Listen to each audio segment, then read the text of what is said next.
아니 좀 이렇게 특히 6학년들 들어올 때 표정이 한층 더 무거워진 걸 보고 네, 기분이 참 좋았습니다. 네, 더 무거워질 수 있었으면 좋겠어요. 네, 이제 시작이니까요.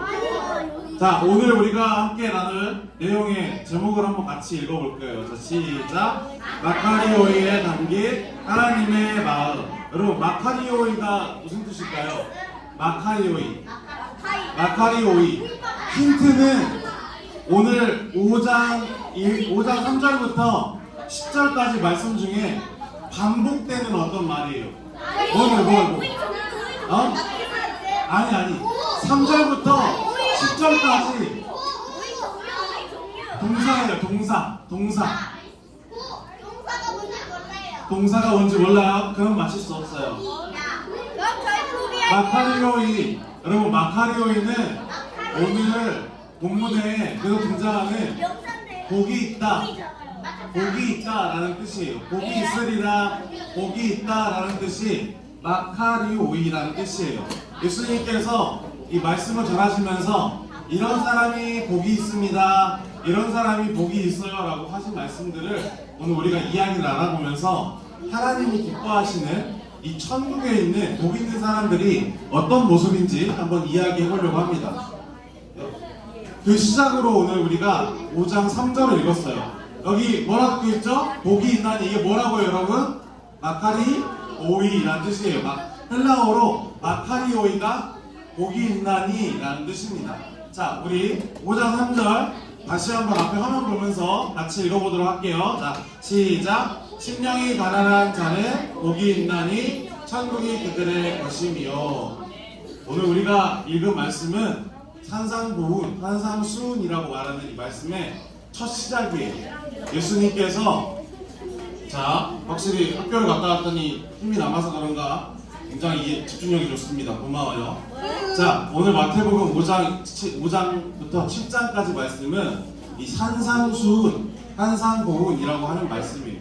이 말의 뜻은 사실 특별한 뜻이 있는 게 아니라 예수님께서 산 중턱에 앉으셔서 여러 사람들에게 하나님의 말씀을 전하신 내용을 기록해서 그 의미를 담아서 산상수훈, 산상보훈이라고 이야기를 하는 거예요.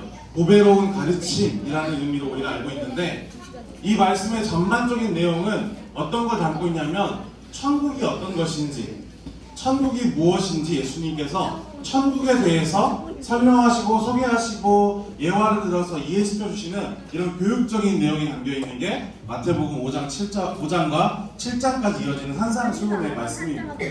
그 시작에 있어서 우리는 여러분 팔복이라는 말 많이 들어봤죠? 팔복. 한 번쯤 들어가서 이 팔복이 무엇인지, 그리고 팔복 무슨 뜻이죠? 8개의 복. 이 8개의 복이 어떻게 천국과 연관이 있는지 한번 우리 나눠보려고 합니다. 예수님은 이 산 중턱에서 사람들에게 마카리오이 이렇게 외치셨어요. 이게 무슨 뜻이라고요? 복이 있습니다.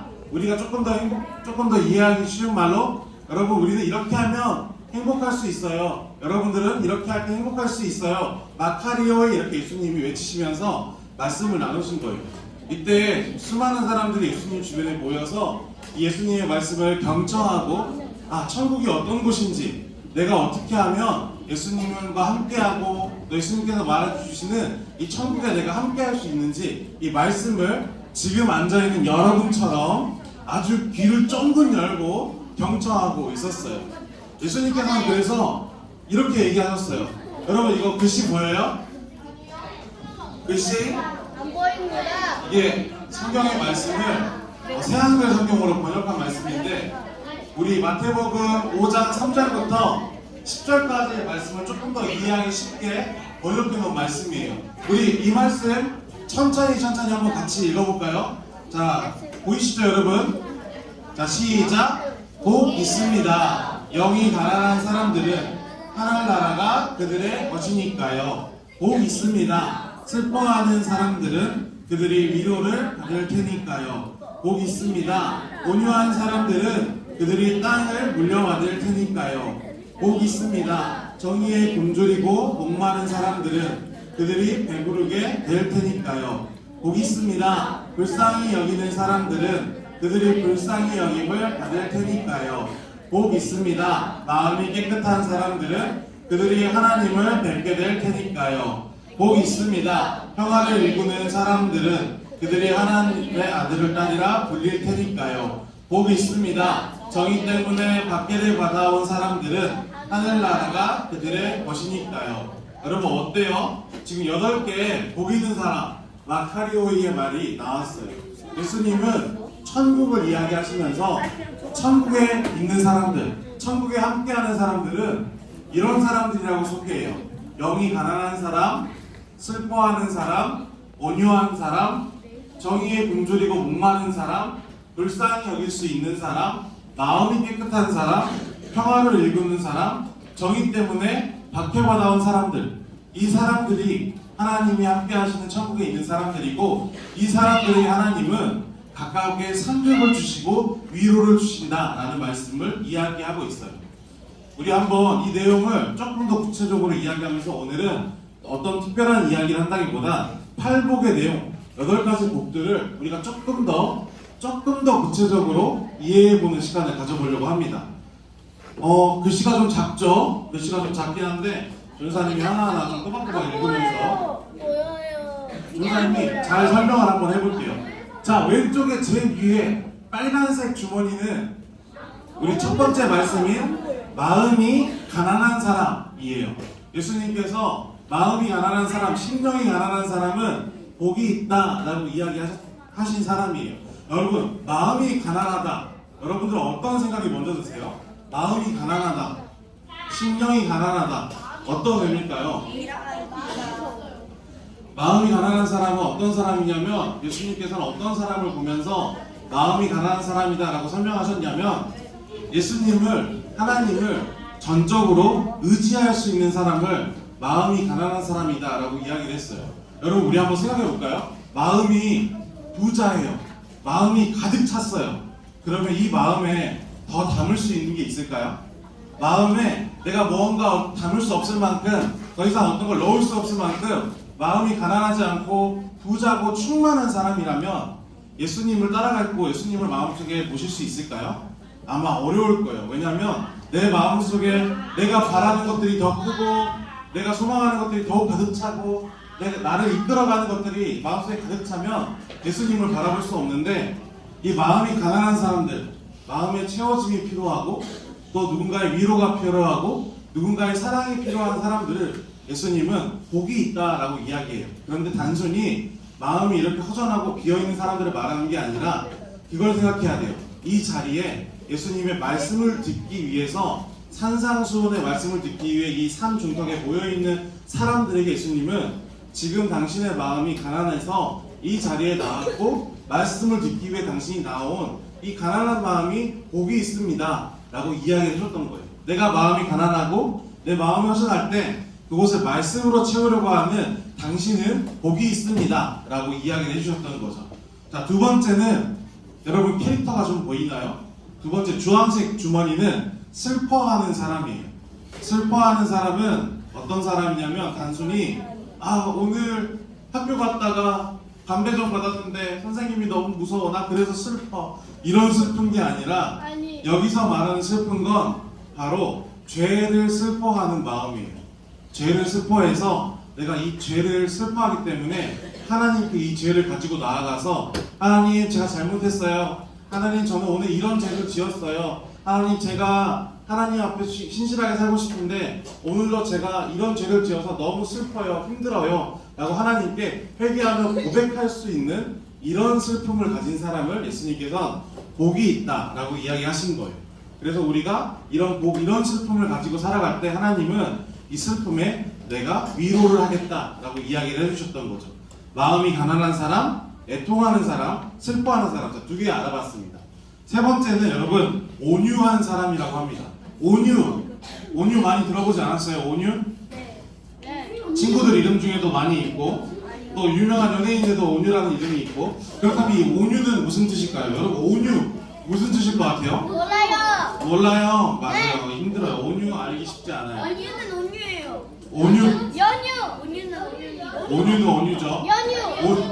연유 말고요. 온유. 자, 온유는 무슨 뜻이냐면, 오늘은 여러분 쉽게 말하면 상대방을 부드럽고 따뜻하게 대할 수 있는 마음을 의미해요. 저 친구가 내 옆에 있는 친구 얼굴 한번 봐요. 내 옆에 있는 친구 부드럽고 따뜻한 친구인가요? 아니요. 온유한 친구예요? 아니요. 한번 다시 한번 봐봐요. 온유한 친구 없어요 여기? 이 친구는 내가 봐도 부드럽고 따뜻하다 하는 친구 없어요? 근데 이 온유라는 건 어떤 거냐면 힘들고 지친 상황에도 내가 하나님과 함께함을 기뻐할 수 있는 사람이에요. 내가 힘들고 내 삶이 어렵고 오늘이 너무 복잡하고 힘들지만 하나님이 함께 하시니까 난 그래도 기쁠 수 있어 라고 하는 사람이 온유한 사람이에요. 이거 조금 더 우리 삶에 적용하면 내 친구가 조금 오늘 심술을 부려도 내 친구가 오늘 살짝 내 마음에 조금 안 들어도 그래도 나는 우리 친구 사랑해야지, 나는 그래도 우리 친구 안아줘야지, 감싸줘야지 하는 이런 마음을 갖고 있는 게 온유한 사람이에요. 그래서 이런 사람에게 하나님이 하나님 나라의 땅을 물려주신다 라고 축복하고 계세요. 자, 네 번째, 초록색 주머니는 뭐라 적혀있는지 보이시나요?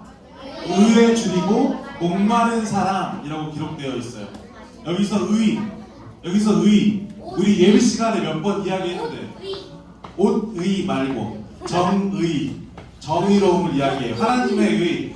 조사님이 우리 1월 첫째 주에 예배에 대해서 이야기하면서 뭐와 뭐로 드리는 게 예배자라고 했죠? 영과 진리. 맞아요. 여기서 근데 진리, 영은 뭐고 하나님이고 진리는 말씀. 그리고 이 말씀에는 어떤 두 가지 의가 있다고 했는데 혹시 기억하시나요? 어려워요. 맞아요. 정의와 공의, 하나님 사랑과 이웃 사랑의 의가 있다고 했어요. 성경에서 말하는 의로움은 크게는 하나님을 사랑하는 마음이고 다른 하나는 내 이웃, 내 친구를 사랑하는 마음이에요. 근데 이 의를 위해서 열심히 노력하고 내 거를 포기하면서 이 의를 위해서 행동할 수 있는 사람들이 바로 의에 줄이고 목마른 사람이에요. 여러분, 목마른 사람은 어떻게 하죠? 물을 마시기 위해 찾는 것처럼 의에 줄이고 목마른 사람이라는 거는 내가 이 의를 얻기 위해, 의를 세우기 위해 목마른 사람이 물을 찾듯이 의를 찾기 위해 열심히 노력하고 의로움을 세우기 위해 행동하는 사람을 의미하는 거예요. 불의를 보고 마음 아파하고 의로움이 없는 곳, 불의가 있는 곳을 마음 아파하고 내가 그 불의한 곳에 가서 하나님의 의로움을 세우려고 노력하는 사람이 바로 의에 줄이고 목마른 사람입니다. 다섯 번째, 하늘 색깔 주머니에는 여러분 자비라고 적혀 있어요. 자비하면 여러분 어떤 생각 드시나요? 자비로운 거 어떤 의미가 생각나세요? 너그러운, 긍휼함, 불쌍히 여김 이런 단어들이 자비라는 우리가 연동해서 생각이 날 거예요. 그런데 여러분, 우리는 이미 누군가에게 큰 자비함을 얻은 사람이에요. 그게 누구실까요? 그렇죠? 하나님도 맞는데 다른 분으로 사순절의 기간 동안에 우리는 어떤 분의 어떤 자비를 생각할 수 있을까요? 맞아요. 예수님의 자비하심 어떤 게 있죠? 십자가에 달리셔서 우리를 용서하시고 우리를 죄로부터 구원하신 예수님의 자비하심을 입은 거를 우리가 이 사순절 기간에 필사도 하고 묵상도 하면서 느낄 수 있어요.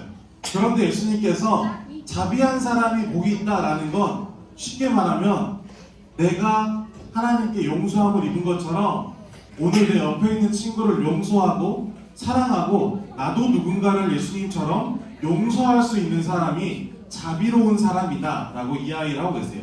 그리고 이런 사람이 복이 있는 사람이다. 하나님이 내가 자비를 베푼 만큼 하나님께서도 그 자비하심을 나에게 베푸시겠다라고 이야기를 하십니다. 자, 오늘 조금 이렇게 배우는 거라 조금 어려울 수 있겠지만 한번 열심히 힘내서 다음 것도 한번 나가보겠습니다. 자, 파란 색깔 주머니에는 마음이 깨끗한 사람이다라고 이야기하고 있어요. 자, 마음이 깨끗한 사람, 순수한 사람, 여러분 어떤 생각이 드시나요? 마음 깨끗하다. 예수님은 어떤 걸 말하면서 마음이 깨끗하다라고 했을까요? 하나님이 우리 십계명에도 적혀 있고 말씀에도 적혀 있는 것 중에 여러분 하나님이 제일 싫어하는 게 뭘까요? 네 글자. 우로 시작하는 우상 숭배. 우상숭배 맞아요. 하나님은 우상숭배를 가장 싫어하세요. 그런데 이 마음이 깨끗하다는 건 뭐냐면 이 마음 속에 하나님 말고 다른 무언가가 차 있는 사람을 의미하는 게 아니라 오로지 하나님만 바라보면서 하나님을 향한 온전한 마음, 깨끗한 마음을 유지하는 사람을 의미하는 거예요. 그래서 마음 청결한 사람, 마음이 깨끗한 사람은 하나님을 향한 순수한 사랑을 가진 사람들, 하나님만 바라보고 살아가는 사람들을 의미하고, 이런 사람들은 예수님께서 뭐라고 축복하시냐면 하나님을 뵙게 될 것이다 라고 축복하고 있어요. 자, 여러분 2개 남았습니다. 조금만 힘내시죠. 조금만 힘내볼까요? 자, 7번째는 화평을 이루는 사람입니다. 화평을 이루는 사람. 화평. 이건 여러분 좀 쉽죠? 화평을 이루는 사람 어떤 사람이에요? 평화, 화평 같은 말이지만 미안해요. 내가 반대로 읽은 것 같아요. 자, 평화를 이루는 사람, 화평케 하는 사람 어떤 사람일까요?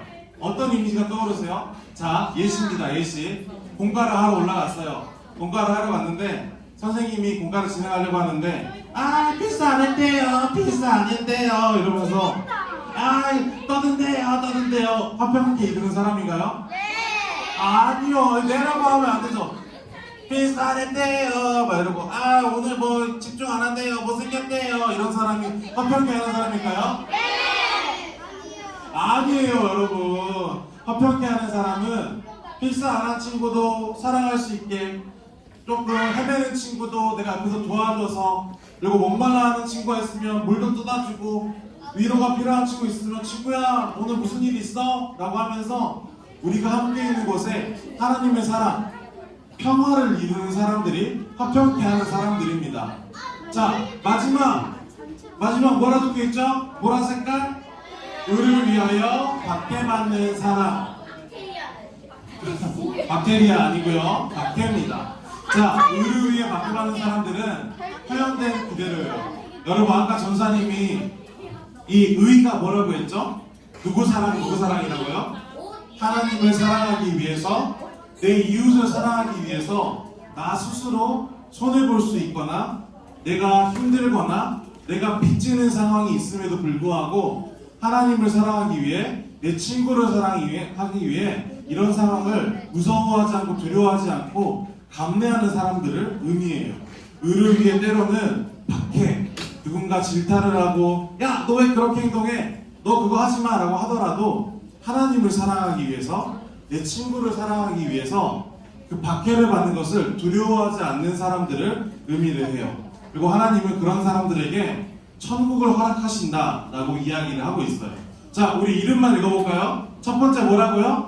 마음이 가난한 사람. 두 번째는 슬퍼하는 사람. 세 번째 온유한 사람. 네 번째 의를 줄이고 목마른 사람. 다섯 번째 자비한 사람. 여섯 번째 마음이 깨끗한 사람.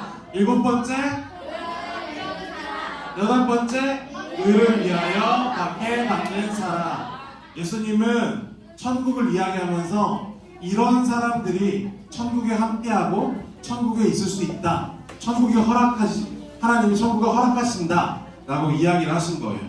그러면 여러분, 우리가 이 말씀을 들으면 이 말씀을 어떻게 마무리할 수 있을까요? 이제 오늘 가서 마음이 가난한 사람처럼, 애통하는 사람처럼, 온유한 사람처럼, 목마른 사람처럼, 자비한 사람처럼, 마음이 깨끗한 사람처럼, 평화를 이루는 사람처럼, 박해가 받는 사람처럼 내가 먼저 내 힘으로 이것을 실천할 것을 찾고 내 능력으로 이거를 이루기 위해서 막 노력하면 될까요?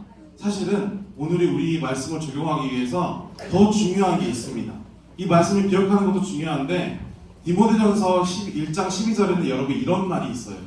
나를 능하게 하신 그리스도 예수 우리 주께 내가 감사함은 나를 충성되게 여겨 내게 직분을 맡기십니다.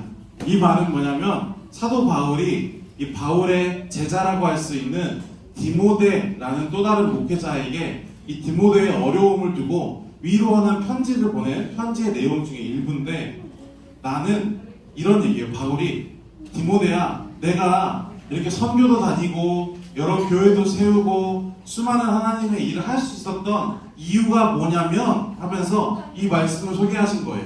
뭐라고요? 우리 다시 한번 읽어볼까요? 시작. 나를 능하게 하신 그리스도 예수 우리 주께서 나를 어떻게 하신다고요? 나를 능하게 하신, 우리가 하나님을 믿는 사람, 믿음을 가지고 내 삶에 나아간다면 나는 마음이 가난한 게 어떤 건지 몰라도, 애통하는 게 어려워도, 자비를 베푼다는 게 어려워도, 마음 깨끗하다는 게 어려워도 내가 이것을 위해서 하나님을 믿고 하나님께 나아가고 이 말씀을 신뢰한다면 나를 능하게 하신 그리스도께서 나의 능력으로 이 일을 행하게 하신다는 게 아니라 하나님께서 여러분들을 그 일을 행할 수 있게 능력을 주신다라는 거예요.